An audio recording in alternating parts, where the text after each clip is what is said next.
What's going on, guys? I'm back with another video. This is the Columbia. As you can see, it's dirty. We're swapping out some stuff. You see I need the that flex pipe is pretty loose. So we're trying to replace that. Doing it yourself. We got the Freightliner dealership in Illinois, and we're also changing out the exhaust. I found out that was what was going on with it right here. So we ended up purchasing one from the dealer for $95, actually $78.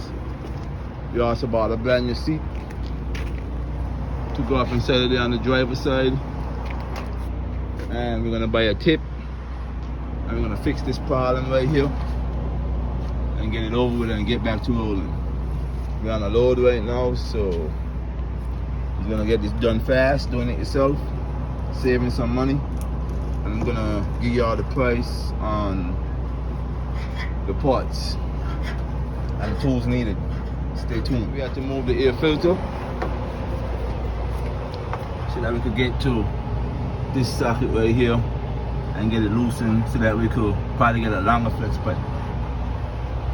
So as you can see, we got everything back together.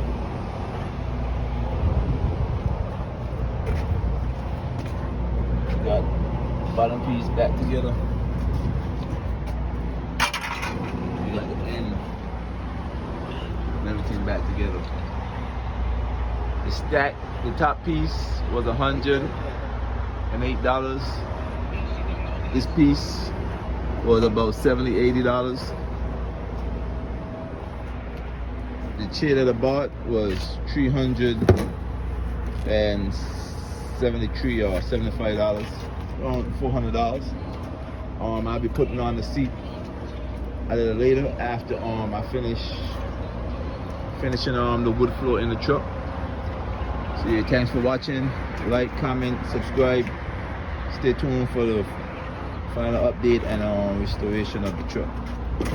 Things you gotta do when you ain't got a friend. Thanks for watching. Like, comment, subscribe, put the notification bell. Be safe on the road, enjoy.